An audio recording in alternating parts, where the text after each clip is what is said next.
Hello दोस्तों, कैसे हैं आप सभी। मैं मनदीप स्वागत करता हूं आपका हमारे YouTube channel study with Mandeep में। तो देखिए दोस्तों, जैसे कि हमने साइंस की सीरीज स्टार्ट कर रखी है, उसके अंदर 7th क्लास का आज हम 16वां और 17वां लेसन डिस्कस करेंगे। तो अगर दोस्तों आप हमारे यूट्यूब चैनल पर पहली बार विजिट कर रहे हैं तो अपने दोस्तों के साथ शेयर कीजिए और इसे सब्सक्राइब कीजिए, ताकि दोस्तों हम आपको समय समय पर अच्छा कंटेंट उपलब्ध करवाते रहें और हमारा मनोबल भी बढ़ता रहे। जल एक बहुमूल्य संसाधन है, इसके बारे में हम पढ़ेंगे।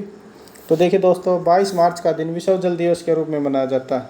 कब? 22 मार्च का जो दिन होता है वो विश्व जल दिवस के रूप में मनाया जाता है। देखिए दोस्तों, आपको लगेगा कि साइंस के अंदर ये जो इस प्रकार के टॉपिक हैं ये होते हैं इन्वायरमेंट के टॉपिक।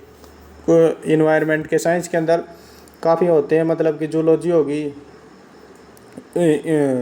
फिजिक्स और केमिस्ट्री, बायोलॉजी और ये पर्यावरण, इन्वायरमेंट, मतलब कि कई प्रकार के जो सब्जेक्ट होते हैं वो साइंस के अंदर मिक्स होते हैं। तो देखिए 22 मार्च को कब क्या मनाया जाता है? विश्व जल दिवस 22 मार्च को मनाया जाता है। हर प्रति व्यक्ति का ध्यान जल संरक्षण की ओर आकर्षित करने के लिए हम प्रतिवर्ष विश्व जल दिवस मनाते हैं। मतलब विश्व जल दिवस कब मनाया जाता है? 22 मार्च को मनाया जाता है। और क्यों मनाया जाता है? ताकि हर व्यक्ति का जो ध्यान है वो जल संरक्षण की तरफ चला जाए, इसलिए क्या मनाया जाता है? जल दिवस मनाया जाता है। संयुक्त राष्ट्र द्वारा प्रतिदिन प्रत्येक व्यक्ति के लिए 50 लीटर जल की आवश्यकता बताई गई। मतलब जो हमारा यूएनओ है उसके द्वारा प्रति दिन के लिए एक व्यक्ति एक दिन के अंदर कितना पानी इस्तेमाल करेगा नहाने के लिए, खाने के लिए, और जो भी उसको जिस भी प्रकार की ज़रूरत है उसके लिए कि कितने पानी का यूज करेगा? 50 लीटर एक व्यक्ति के लिए। वर्ष 2023 को अंतर्राष्ट्रीय लवण जल वर्ष मनाया गया। मतलब जो 2003 का जो वर्ष था उसको क्या बनाया गया? अंतर्राष्ट्रीय अलवण जल वर्ष के रूप में मनाया गया। पृथ्वी की सतह का लगभग 71% भाग जल से ढका हुआ है।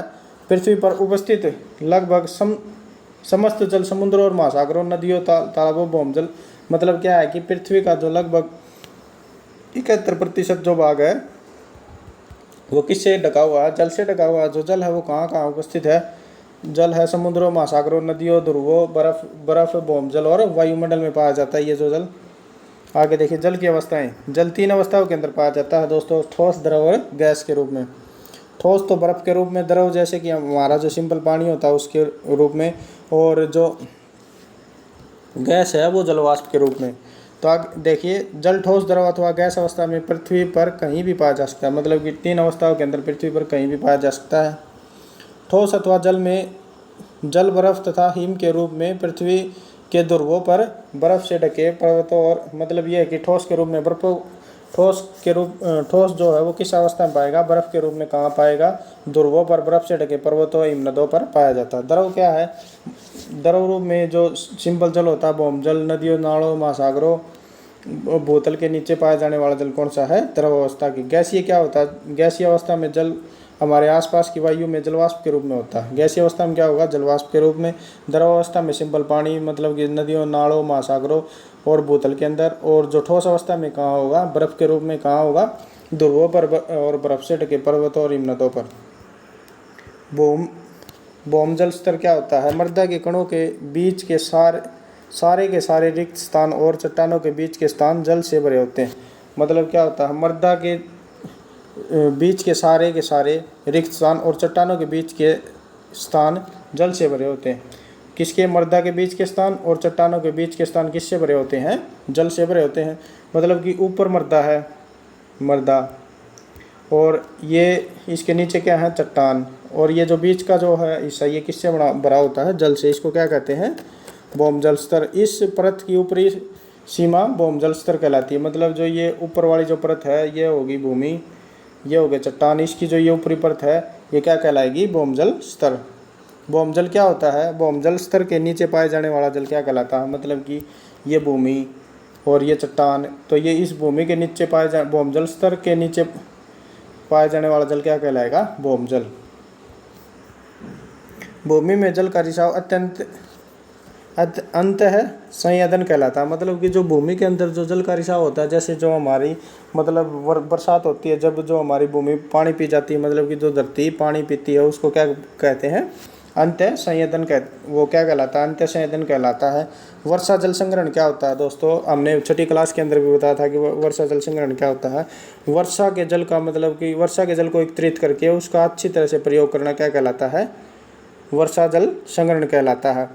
तो देखिए वर्षा के जल को एकत्रित करके पुनः उपयोग करना वर्षा जल संग्रहण कहलाता है। ड्रिप तंत्र सिंचाई परियोजना, इसके अंदर क्या होता है दोस्तों, इस सिंचाई परियोजना के अंतर्गत मतलब मान लीजिए ये एक पौधा है, ये एक पौधा है, ये 3 पौधे हो गए। तो इसके अंदर क्या होगा कि हल्की हल्की जो पतली नलियाँ बिछा दी जाएंगी, जो जिनको हम पाइप बोलते हैं, पतले पाइप बिछा दिए जाएंगे। उसके अंदर क्या होगा कि जो पाइप है ये और कहीं पानी नहीं देंगे, सिर्फ इस पौधे की जड़ के अंदर पानी का रिसाव करेंगे। तो इसे क्या बोलते हैं, मतलब इस पौधे के अंदर पानी देंगे, इसे क्या कहेंगे, ड्रिप तंत्र। तो क्या है देखिए, ड्रिप सिंचाई व्यवस्था कम व्यास के पाइपों पौधों को पानी देने की तकनीक है जो सीधे पानी उसकी जड़ों तक पहुंचाती है। मतलब ड्रिप क्या है, ये जैसे कि हमने बताया कि ये 3 पौधे हो गए, तो इनकी जो बिल्कुल जड़ों में मतलब और कहीं पानी नहीं जाएगा, इनकी जड़ों के अंदर पानी पहुंचाएंगे, कि उसको क्या बोलते हैं, ड्रिप सिंचाई तंत्र। आगे देखिए दोस्तों, वन हमारी जीवन रेखा है, साथ ही ये पाठ है। ये 2 लेसन जो थे ये मतलब ज़्यादा बड़े नहीं थे, इसलिए हम एक साथ 2 लेसन करवा रहे हैं। वन हमारी जीवन रेखा, तो जलवायु परिस्थितियों के कारण वृक्षों और अन्य प्रकार के पादपों की किस्मों में विभिन्नताएं बढ़ जाती हैं। मतलब क्या है कि जो जलवायु परिस्थितियां होती हैं वो अनेक स्थानों की भिन्न भिन्न होती हैं, उसके कारण क्या होता है कि अनेक प्रकार के जो पादप हैं उनकी किस्मों में क्या पाई जाती है, विभिन्नता। अगर जलवायु अलग होगी तो जो पादप होंगे वहाँ के वो भी कैसे होंगे, भिन्न होंगे।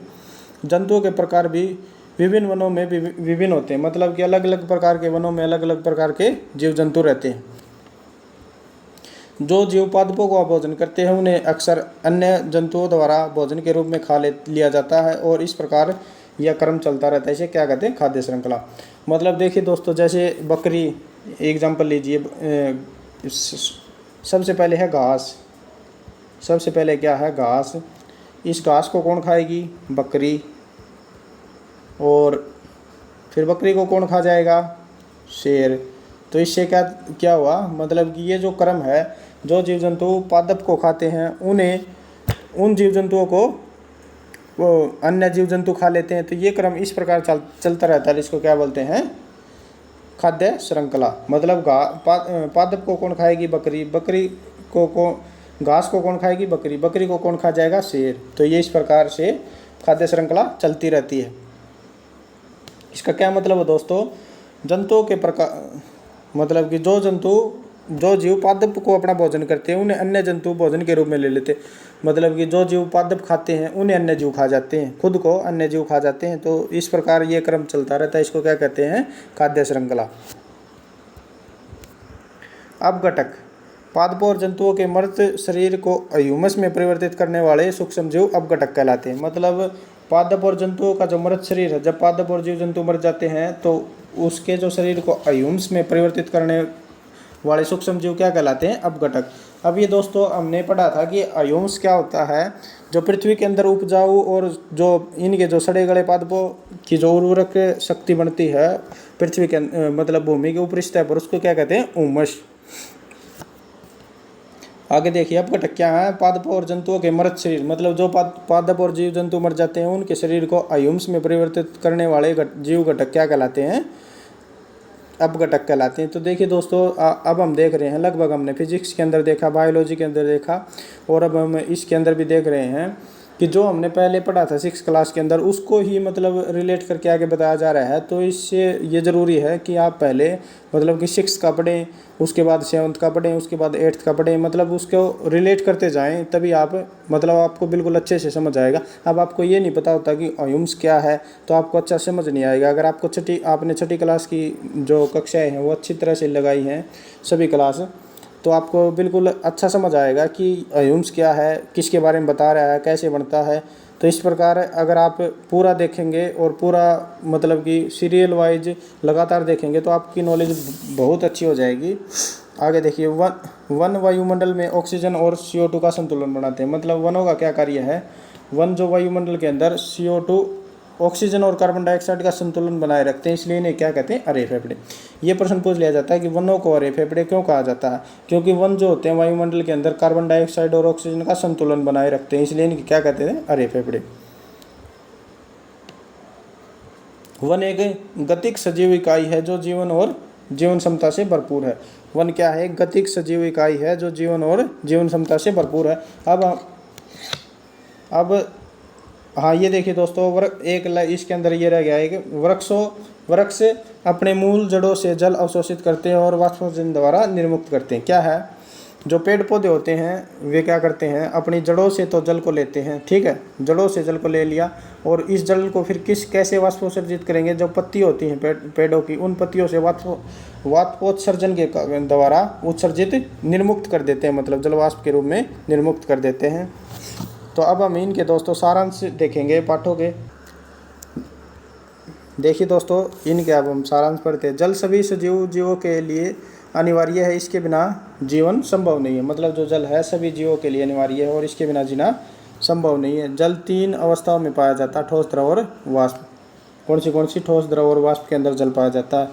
यद्यपि जल चक्र के द्वारा जल की आपूर्ति बनी रहती है, फिर भी विश्व में अनेक भागों में उपयोग योग्य जल की कमी। मतलब जो जल चक्र होता है उसके द्वारा जल की आपूर्ति तो बनी रहती है, लेकिन जल फिर भी जो विश्व के कई भाग हैं उनके अंदर पीने योग्य जल नहीं है। विश्व के विभिन्न भागों में जल का वितरण असमान है, ऐसा बहुत कुछ मानव क्रियाकलापों के कारण होता है।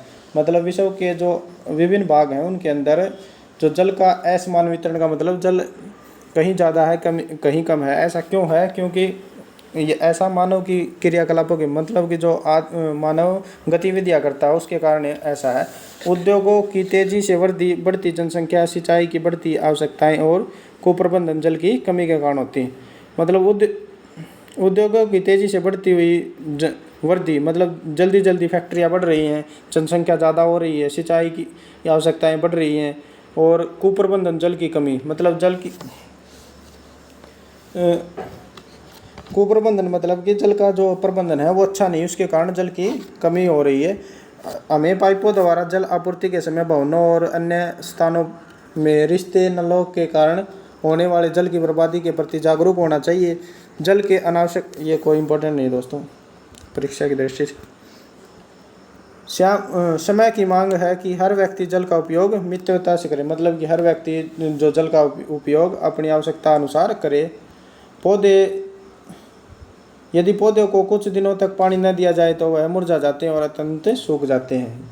पौधे अगर जल न दे तो क्यों मुरझा जाते हैं और क्यों सूख जाते हैं? पौधे अगर जल न दे तो इसलिए मुरझा जाते हैं क्योंकि जो पौधे होते हैं उन्हें अपना जो भोजन बनाने के लिए कार्बन डाइऑक्साइड, जल, सूर्य का प्रकाश की आवश्यकता होती है। जब वे अपना प्रकाश संश्लेषण के द्वारा अपना भोजन बना पाते हैं। अगर उन्हें भोजन ही नहीं मिलेगा तो वे सूख जाएंगे। आगे देखिए, अब हम सेकंड पार्ट का जो सारांश वो डिस्कस करेंगे। वनों से हमें अनेक उत्पाद मिलते हैं। जो वन है उनसे हमें क्या अनेक प्रकार के उत्पाद मिलते हैं।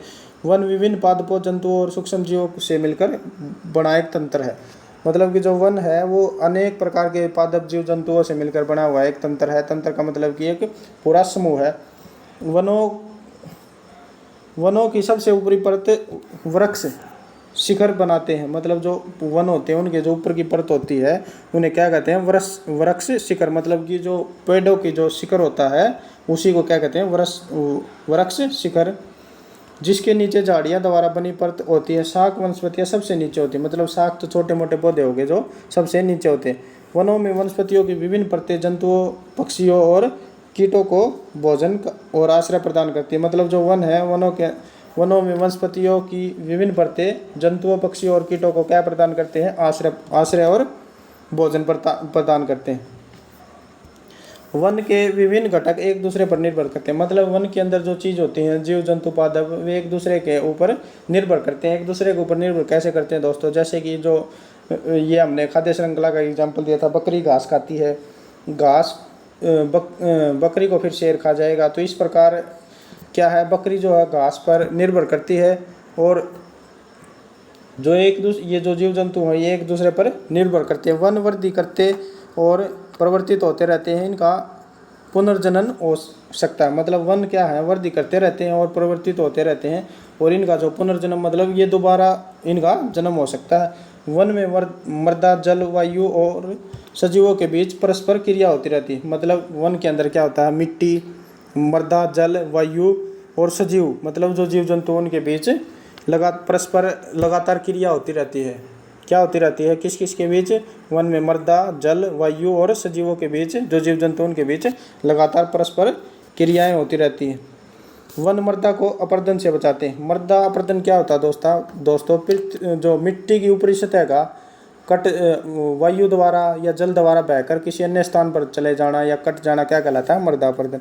वन मृदा अपरदन को कैसे रोकते हैं, जो ये मिट्टी के अंदर जो वनों की पेड़ों की जो जड़ होती हैं वो मिट्टी को जकड़े होती हैं और वायु द्वारा और पानी के द्वारा वे आसानी से उसे बहने नहीं देती और उसके ऊपरी सतह को बहने से बचाती हैं। इसलिए क्या होता है, मृदा अपरदन से वे रक्षा करते हैं वन। मृदा वनों की वृद्धि करने और उनके पुनर्जन्म में सहायक होती है। मतलब मृदा ही नहीं होगी तो दोस्तों वो लवण कहाँ से लेंगे, जल कहाँ से लेंगे। इसलिए जो मृदा क्या होती है, वनों की वृद्धि और उनके पुनर्जन्म में सहायक होती है। अन्य वृक्षों में वास करने वाले समुदाय को वन उनके जीवन के लिए आवश्यक सभी सामग्री उपलब्ध कराता है। मतलब कि जो वन्य क्षेत्र होते हैं, मतलब जो वनों के क्षेत्र हैं उनके अंदर जो लोग रहते हैं उनके जीवन के लिए आवश्यक सभी सामग्री वन उपलब्ध करवाता है। वन इन समुदायों को जीवन का आधार प्रदान करता है। मतलब कि ये जो समुदाय होते हैं जो वनों के अंदर रहते हैं, वन इनके जो जीवन को क्या प्रदान करता है, आधार मतलब प्रदान करता है। आधार प्रदान करने का मतलब क्या है दोस्तों, जैसे उन्हें मतलब अपने जीवन की सभी जो मतलब की ज़रूरत की चीज़ें हैं उन्हें वन प्रदान करता है। जैसे खाना हो गया, ऑक्सीजन होगी या जल है, जो भी है वो क्या कौन प्रदान करता है, वन। वायु चक्र, जल चक्र और वन जलवायु, जल चक्र और वायु की गुणवत्ता को नियमित करते हैं। मतलब वन क्या करते हैं, जलवायु, जल चक्र और वायु की गुणवत्ता को नियमित करते हैं। तो देखिए दोस्तों, ये था हमारा 16वां और 17वां लेसन। तो लगातार हमारे YouTube चैनल से जुड़े रहने के लिए और अच्छा कंटेंट पाने के लिए हमारे YouTube channel study with Mandeep YouTube channel को सब्सक्राइब कीजिए और अपने दोस्तों के साथ शेयर कीजिए ताकि हमारा भी मनोबल बढ़ता रहे।